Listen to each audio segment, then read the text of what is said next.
పెట్టేవాళ్ళు కాదు, జీవోలు ఆన్లైన్ లో పెట్టేవాళ్ళు కాదు. పారదర్శకత అన్నది జగన్మోహన్ రెడ్డి గారి ప్రభుత్వంలో లేదు. మర్యాద లేదు, ప్రజల మీద గౌరవం లేదు. పవన్ కళ్యాణ్ గారి మాటే వేదవాక్కు. ప్రభుత్వం జీవోలు మీరు పవన్ కళ్యాణ్ గారి మాట అంటారు ఏంటండి?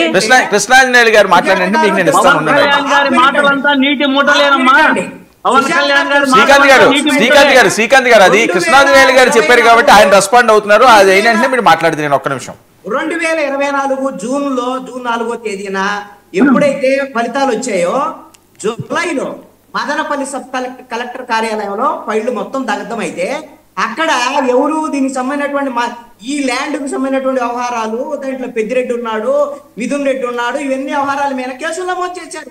దాని మీద ఒక ఆర్డీఓను కూడా అరెస్ట్ చేశారు, దానికి సంబంధించినటువంటి అధికారులను అరెస్ట్ చేశారు. ఇప్పుడు నేను ఎప్పుడు అడుగుతున్నాను, సంవత్సరం తర్వాత ఈ కేసు ఎక్కడుంది, ఏమైంది, అటకెక్కింది అనేటువంటి విషయాన్ని మీరు తెలుసుకొని దానికి సంబంధించిన ఫలితం చెప్పండి. మరి ఇంక పెద్దిరెడ్డి మీద చర్యలు ఏముంటాయి అనేటువంటి దాని మీద ప్రజలు అడుగుతున్నారు.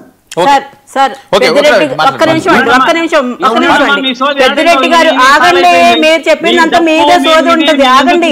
ఆయన చెప్పిన దానికి ఒక్కదానికి నన్ను ఆన్సర్ ఇవ్వనియండి.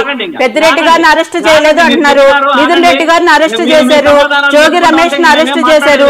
అరెస్టులు చేస్తుంటేనేమో కక్ష సాధింపులు అంటున్నారు.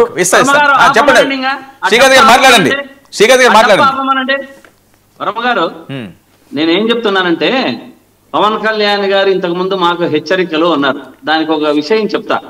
పవన్ కళ్యాణ్ గారి ఉడత ఊపులకి ఇక్కడ ఎవరు భయపడేవారు లేరు. పవన్ కళ్యాణ్ గారు కోనసీమలో మీటింగ్ పెట్టినప్పుడు ఒక కార్యకర్త లేచి ఒక క్వశ్చన్ అడిగాడు. మీరు ఎప్పుడు చెప్పితే అప్పుడు సపోర్ట్ చేసుకుంటా వస్తున్నాము, ఇప్పుడు ఏమి అనంత లోపలే మైక్ కట్ చేశారు. దానికి చెప్పనండి సమాధానం. ఊరికే కొంచెంసేపు ఉండు, నీకు అవకాశం వచ్చినప్పుడు చెప్తూ ఉండండి. కార్యకర్తలలోనే ఎదురు తిరిగే ఒక్క అవకాశం వచ్చేసింది, ఎదురు తిరుగుతున్నారు. దానికి సమాధాన పరచకుండా మైక్ ఆఫ్ చేశారు, అతన్ని కట్ చేసి పక్కకు పంపించారు.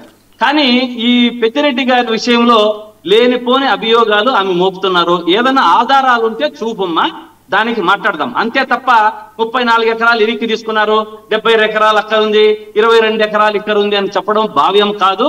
ఈ 1 కోటి సంతకాల సేకరణ గురించి మీరు ప్రజాస్వామ్యాన్ని అపహాస్యం చేస్తున్నారు.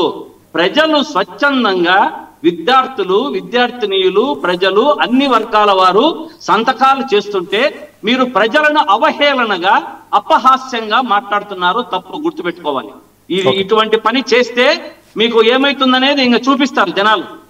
చెప్తున్నారు మన స్కిల్ డెవలప్, మన దీంట్లో కూడా, మన దీనికి ప్రజాస్వామ్యంలో 1 కోటి సంతకాల సేకరణ గురించి చాలా అపహాస్యంగా మాట్లాడారు.